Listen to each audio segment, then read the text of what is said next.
Lebanon में एक car में धमाका हुआ और अंदर बैठा शख्स मारा गया। तस्वीरें ऐसी जिसे दिखाना मुनासिब नहीं।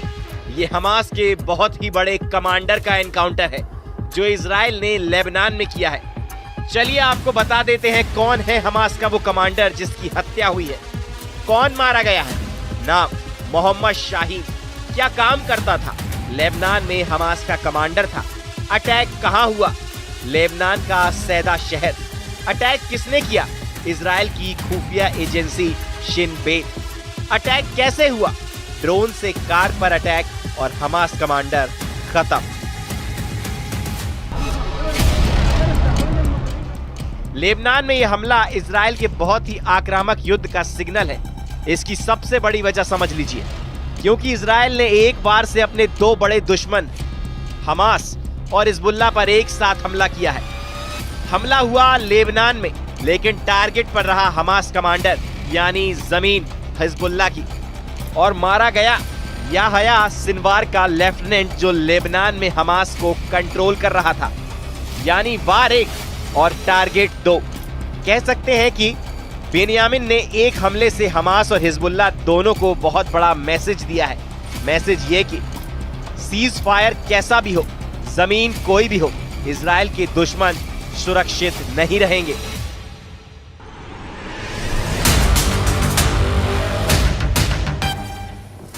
बेनियामिन नेतन्याहू के इन खतरनाक तेवरों को उनके एक और बड़े फैसले से समझिए, जिसमें इजराइल की सेना को लेकर बहुत बड़ा ऐलान किया गया है।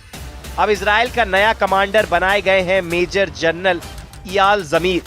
उन्होंने लेफ्टिनेंट जनरल हर्जी हवेली की जगह ली है, जिन्होंने हमास के खिलाफ इजरायली सेना की नाकामी पर इस्तीफा दिया है। उनकी जगह मेजर जनरल इयाल जमीर बन गए हैं। इजरायली सेना के नए चीफ ऑफ स्टाफ 59 साल के जनरल इयाल जमीर एक टैंक कमांडर रहे हैं। इयाल जमीर नेतन्याहू के करीबी हैं। वो 2012 से 2015 तक नेतन्याहू की मिलिट्री सचिव रह चुके हैं। नए कमांडर के साथ नेतन्याहू अपने अरब वर्ल्ड वाले मिशन को पूरा करना चाहते हैं। जनरल इयाल जमीर का ग्राउंड पर खौफ बहुत ज्यादा है। जनरल जमीर इजराइल के बहुत ही खतरनाक कमांडर माने जाते हैं और उनके सामने इस वक्त हमास को रोकने के साथ साथ हिजबुल्लाह को भी जड़ से खत्म करना बड़ा चैलेंज है। लेकिन यह आसान नहीं होगा। दक्षिण लेबनान के फ्रंट पर क्या हो रहा है उसका ट्रेलर देख लीजिए। इस वक्त इजराइल हिजबुल्लाह के गढ़ दक्षिण लेबनान में बहुत ज्यादा एक्टिव है।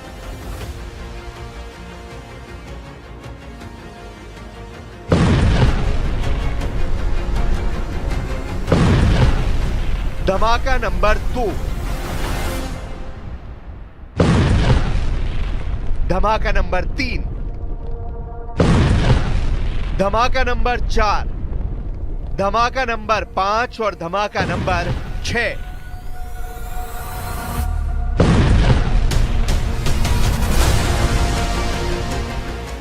इन धमाकों के साथ इजराइल ने नए युद्ध की गारंटी दे दी है।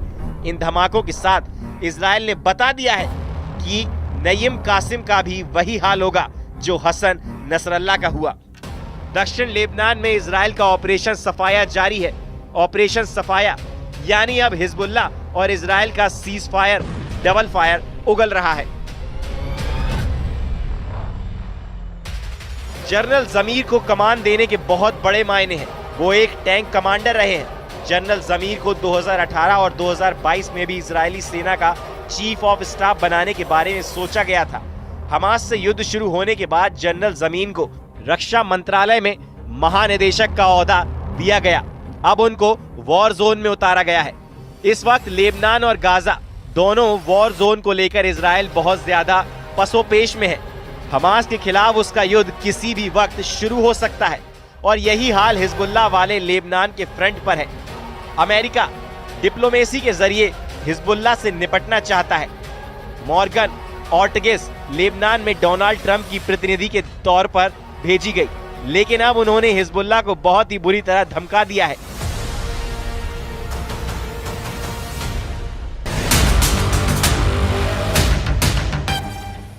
लेबनान में यूएस प्रतिनिधि मॉर्गन ऑर्टेगस ने कहा, मैं हिजबुल्लाह से बिल्कुल नहीं डरती। मैं इसलिए नहीं डरती क्योंकि उसे हराया जा चुका है। अमेरिका ने हिजबुल्लाह के खिलाफ लाल रेखा खींच दी है और अब वो लेबनान के लोगों को नहीं डरा पाएंगे।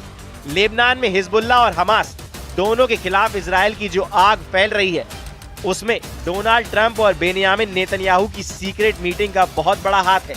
इसी मीटिंग के बाद ट्रंप ने मॉर्गन ऑर्टिगस को लेबनान भेजा और अब मॉर्गन को हिजबुल्लाह किलर कहा जाने लगा है।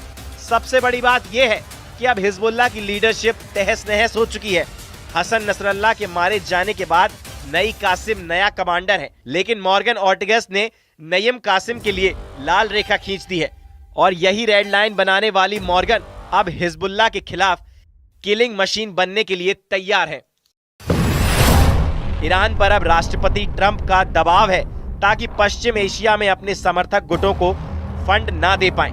हम ये भी सुनिश्चित करेंगे कि ईरान परमाणु बम न हासिल कर पाए और क्षेत्र में बाकी देशों को भी नुकसान ना पहुंचा पाए, जो वो दशकों से करते आ रहे हैं। लेबनान में जिस तरह से हमास का कमांडर शाहीन मारा गया, ये वही आग है और इस आग को हिजबुल्लाह के लिए और खतरनाक बनाने की जिम्मेदारी मॉर्गन ऑर्टिगस को मिली है। दक्षिण लेबनान में हिजबुल्लाह के अड्डों को चुन चुन कर खत्म कर रहा है इजराइल, चाहे वो हथियारों के अड्डे हों, चाहे वो हिजबुल्लाह के लड़ाकों के अड्डे हों। एक तरफ ट्रंप की हिजबुल्लाह किलर मॉर्गन ऑर्टिगस है, तो दूसरी तरफ नेतन्याहू ने बताया है नया कमांडर मेजर जनरल इयाल ज़मीर। दोनों के पास इजराइल के दुश्मनों को निपटाने की जिम्मेदारी है। वहीं हिजबुल्लाह ने साफ साफ कह दिया है कि अब अगर इजराइल का एक भी सैनिक लेबनान की जमीन पर नजर आया तो उसके जिम्मेदार नेतन्याहू और उनके कमांडर होंगे। इधर हिजबुल्लाह महासचिव नईम कासिम ने अपना इरादा साफ कर दिया है। उन्होंने कहा, अगर कोई इजरायली सैनिक दिखा तो वो कब्जा करने वाला माना जाएगा। अब हम एक कब्जा करने वाले से कैसे निपटे, हम उसे ये नहीं बताएंगे। अब सब जानते हैं कि कब्जा करने वाले से कैसे निपटा जाता है। कुल मिलाकर हिजबुल्लाह और हमास को ठिकाने लगाने वाला ट्रंप का लाइसेंस नेतन्याहू के पास पहुंच चुका है। इजराइल और अमेरिका के कमांडर लगातार प्लानिंग कर रहे हैं कि गाजा को कैसे क्लीन आउट किया जाए, हिजबुल्लाह को तहस नहस कैसे किया जाए। इजराइल ने जैसा हसन नसरल्लाह और हाशिम सफीद्दीन का किया, वही हाल अब हिजबुल्लाह के नए चीफ नईम कासिम का किया जाएगा। रक्षा मंत्री इजराइल काटस इसकी 100% गारंटी दे रहे हैं। वहीं इजराइल के रक्षा मंत्री काटस ने पलटवार करते हुए कहा कि मैं नसरल्लाह की जगह लेने वालों को सुझाव देता हूं कि वो पुराने नेताओं की तरह इजराइल के इरादे को गलत ना समझे, नहीं तो उन्हें भारी कीमत चुकानी पड़ेगी। इजराइल के तेवर बताते हैं कि वो हमास के साथ साथ अब हिजबुल्लाह के खिलाफ डबल युद्ध के लिए तैयार है। फरवरी में ही दोनों मोर्चों पर बड़ी जंग का खतरा मंडरा रहा है। इजराइल की सेना सीज फायर के बाद तरोताजा है और वो नए कमांडर के ऑर्डर पर एक नई लड़ाई लड़ने के लिए तैयार हो चुकी है।